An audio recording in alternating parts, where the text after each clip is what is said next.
ब्रह्मखण्डमण्डलकारं व्यक्तं जलचराचरं तत्पदं दर्शितं येन तस्मै श्रीगुरुवे नमः।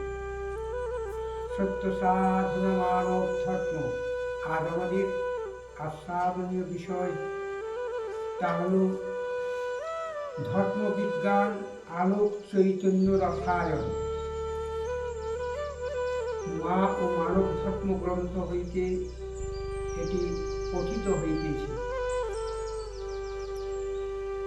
ধর্ম ধমনীর গতি নিয়ন্ত্রণই ধর্মের আদি সোপান।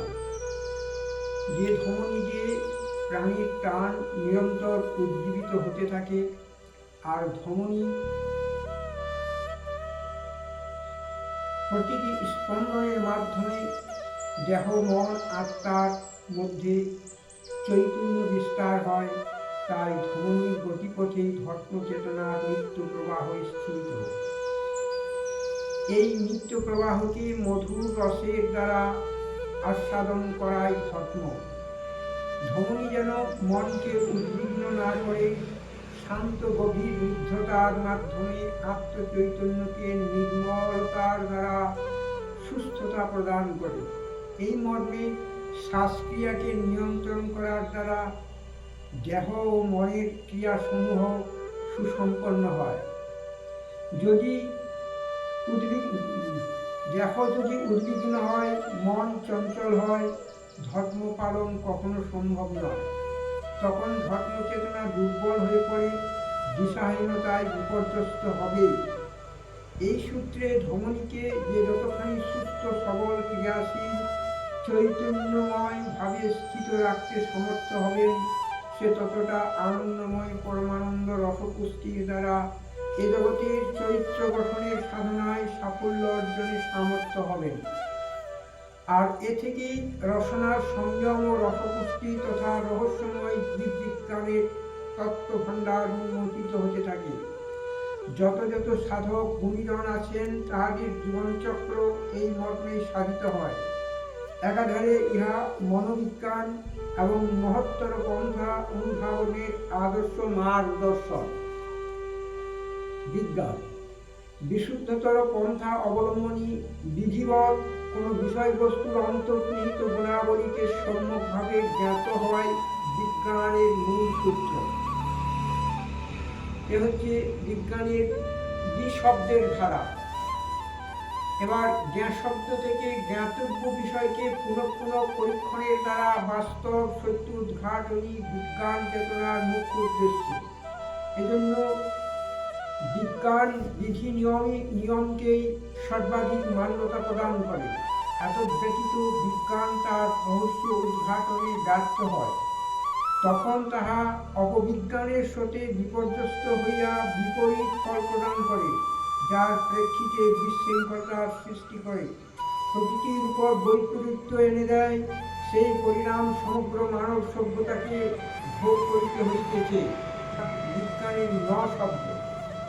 নয়ন দ্বারা আমরা দর্শন করি, শুভবুদ্ধি ও চেতনা দ্বারা গভীরভাবে অবলোকন করি এবং তার বাস্তব পরিণামকে লক্ষ্য করে দিব্য চৈতন্য জ্ঞানের মাধ্যমে সুখ সমৃদ্ধি শান্তির স্থায়িত্ব বিপর্যয়ের বিষয়ে সাবধানতা অবলম্বন করিয়াই বিশ্বলোকের ভাবী পরিণামকে অবগত হইতে পারি। এজন্যই ধর্মবিজ্ঞানকে উপস্থাপিত করিয়া রাষ্ট্রের গতি নিয়ন্ত্রণ করা সূক্ষ্মতম উপায়কে জ্ঞাত হওয়া একান্ত বাঞ্ছনীয়। আলোক আত্মস্মৃতিকে পরিচ্ছন্ন রাখায় আলোক বা আর শব্দের ভাবার্থ। আর আত্মবিস্মৃতি অন্ধকার। অন্ধকার অর্থে অজ্ঞানতা, তমসা, বিপর্যয়। এবার হচ্ছে লোভ। লোভ আর হিংসাই বিপর্যয়ের মুখ্য কারণ।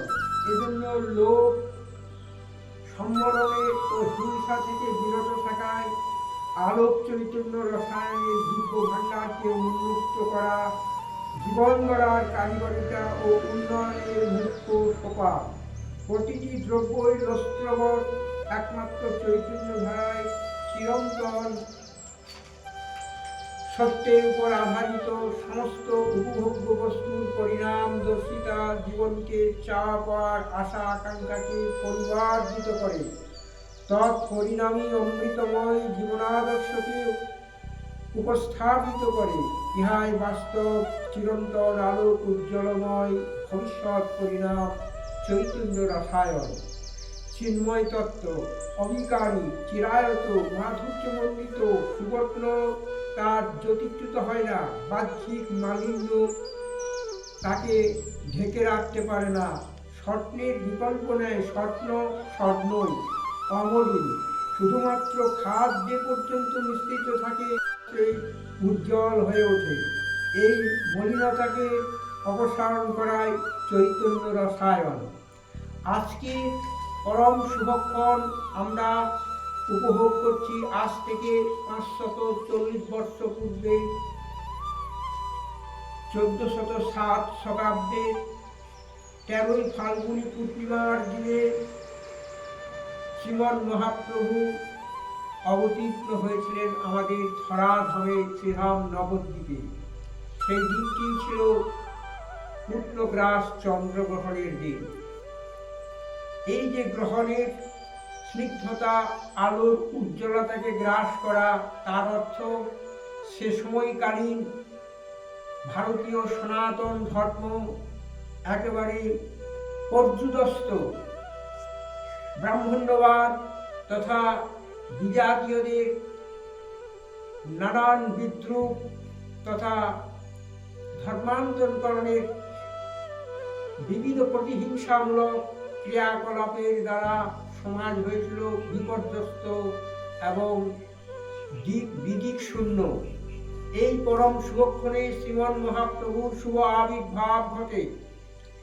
আর তারই সেই ভাব চৈতন্যের দিব্য রসায়নে সমগ্র ভারতবর্ষ নাম প্রেমে উদ্বেলিত হয়ে বিশ্বময় তার দিব্য উপস্থিতিকে আজও পর্যন্ত মহিমান্বিত করেছেন, যার ফলে বিশ্ব শান্তির এক দিব্য মার্গদর্শন আমরা এখনো যদি অনুধাবন করি, তাহলে আজকের দিনে এই যে যুদ্ধের খেলা, তৃতীয় বিশ্বযুদ্ধের সম্ভাবনাময় এক চরম অবক্ষয়ের অশুভ মুহূর্তকে আমরা কাটিয়ে উঠতে পারব, এই আশা রেখে শ্রীমন মহাপ্রভুর নির্দিষ্ট পথে নাম প্রেমের দ্বারা বিশ্ববাসীকে হিংসা থেকে বিরত করার মহানতর উদ্যোগ আমার ভারতবর্ষকে নিতে হবে। এই ভারতবর্ষই পারে একমাত্র বিশ্ব শান্তির পথ প্রদর্শনের অনন্য দিশারি রূপে সমগ্র বিশ্বকে নূতন দিগন্তে উপনীত করে মানব সভ্যতার বুকে এক দিব্য জ্যোতির্ময় ভাব চৈতন্যের শুভ আবির্ভাবকে পরম প্রসাদ রূপে গ্রহণ করে মানব জীবনকে ধন্য করতে। আসুন আমরা যারা শুভবুদ্ধি সম্পন্ন মহৎ গুণীজন রয়েছেন এবং যারা প্রকৃত ওই ধর্মকে ভালোবাসেন, যে ধর্মেরই হন আপনি, যে বর্ণেরই হন আপনি, যেটুকু শিক্ষা আপনার মধ্যে আছে সেই সনাতনী শিক্ষা, সেই পরমার্থিক চৈতন্য জ্ঞানের দ্বারা শ্রীমন মহাপ্রভুর চরণ যুগল বক্ষে ধারণ করে আমরা তার নির্দিষ্ট পথে শ্রীমন নিত্যানন্দের মহামহিমাময় নাম প্রেমের আবহে সমগ্র বিশ্বকে আবার একবার আলোকিত করার প্রয়াসে অগ্রগণ্যের ভূমিকা নিয়ে জগৎবাসীকে শান্তির পথ ধরে নিজের জীবনকে ধন্য করার শুভ বাসনা জাগ্রত করি। হরি ওম তৎসৎ। ওম শুভ শান্তি। ওম শান্তি। হরে কৃষ্ণ কৃষ্ণ কৃষ্ণ হরে হরে, হরে রাম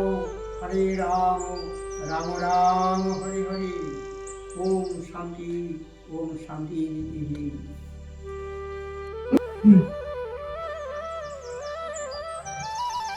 হরি ওম তৎসৎ। সমাজ বা রাষ্ট্র যখন কোনো মানসিক বিভ্রান্তির কবলে পড়ে, সে সময় সংস্কৃতির এক দিব্য আভরণ সমাজকে নূতন করে চৈতন্য লাভের অনুপ্রেরণা দেয়। শ্রীমন মহাপ্রভুর কালে ঠিক এমনটাই ঘটেছিল। তাই তিনি তার পারমাত্মিক সত্তাকে জগতের কাছে তুলে ধরেছিলেন এবং তা থেকে সমগ্র মানব জাতির হৃদয়ে প্রেম ভক্তি আলোড়িত হয়ে জীবনের সংস্কারকে বদলে দিতে পেরেছিলেন। এই যে প্রবর্তন, এই প্রবর্তনের মূলে মহাপ্রভুর অসীম অপার অনন্ত করুণা আধার। তাই শ্রীমন মহাপ্রভু সহ তৎ অভিন্ন সত্তা শ্রীমন নিত্যানন্দ প্রভু প্রেম ভক্তি করুণাবলীর দিব্য রসধারা আমরা একটু আস্বাদন করি, তাই না? আসুন একটা গান গাই। এ জগতে নয় গো শুধু আরেকটু জগৎ আছে, সেই জগতে আমার গৌর আমার নিতাই সদাই বাহু তুলে নাচি। এ জগতে নয় গো শুধু আরেক জগৎ আছে, ওগো সাধক ওগো প্রেমী সেই ঠিকানা কে জেনেছ বলো, সেঠাই দেখি বিষ্ণুপ্রিয়া নয়ন ধারা বইছে অবিরল। বলো গো বলো বলো মা তো সেই সাধ্বী সেই তো সতী, বিগলিত চিতে পুছিল পতি, এ জগতে আট পাকে এমনই আছে, সেই জগতে আমার গৌর আমার নিতাই সদাই বাহু তুলে নাচি, সদাই বাহু তুলে নাচি। মধুর রসের দিব্য লীলা সেথায় ভাসে জলেতে শিলা, পারিষদগণ সঙ্গে আছেন কাছে কাছে, এ জগতে নয় গো শুধু আরেক জগৎ আছে, সেই জগতে আমার গৌর আমার নিতাই সদাই বাহু তুলে নাচে, সদাই বাহু তুলে নাচে। এ জগতে নয় গো শুধু আরেক জগৎ আছে, আরেক জগৎ আছে।